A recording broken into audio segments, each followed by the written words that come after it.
দোস্ত, চিত্রনায়ক সিএম আহমেদ এবার মুখ খুলেন কোটা সংস্কার আন্দোলন নিয়ে। সিএম আহমেদ বলেন, আপনি যদি সুস্থ স্বাভাবিক মানুষ হন, এই যে আমাদের ছোট ভাই বোনগুলো মারা গেল, এগুলো দেখে আপনি রাতে ঘুমাতে পারবেন?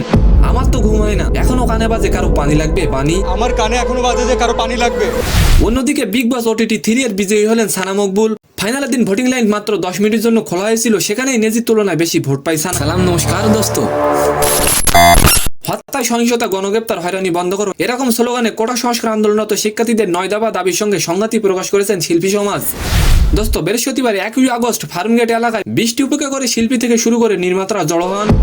দোস্ত, কোটা সংস্কার আন্দোলন এখন পর্যন্ত সরকারি হিসেবে মারা গেছে 150-এরও বেশি, তবে বেসরকারিভাবে এর পরিমাণ 1000-এরও বেশি। যারা মারা গেছেন তাদের বেশিরভাগই ছিলেন শিক্ষার্থী।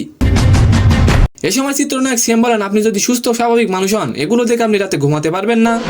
আমার তো ঘুমায় না, এখনো কানে বাজে কারো পানি লাগবে, পানি। তাছাড়া মোশাররফ করিম বলেন, অনেক হয়েছে রক্তপাত, আমরা আর রক্তপাত দেখতে চাই না। সিএম আরো বলেন, বাচ্চাগুলো তো কোনো অনৈতিক দাবি রাখেনি, এভাবে তাদের প্রাণ কেন হারাতে হবে?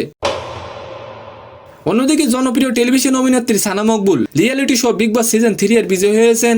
সানা প্রথম দিন থেকেই আলোচনায় ছিলেন।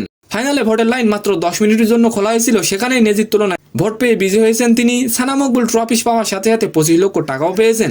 তো সম্মানিত দর্শক, আজকের ভিডিওটি কেমন লাগলো অবশ্যই কমেন্ট বক্সে জানাবেন। আর ভিডিওটি যদি ভালো লাগে অবশ্যই একটি লাইক দিয়ে আমাদের চ্যানেলটিকে সাবস্ক্রাইব করে দিবেন। ধন্যবাদ।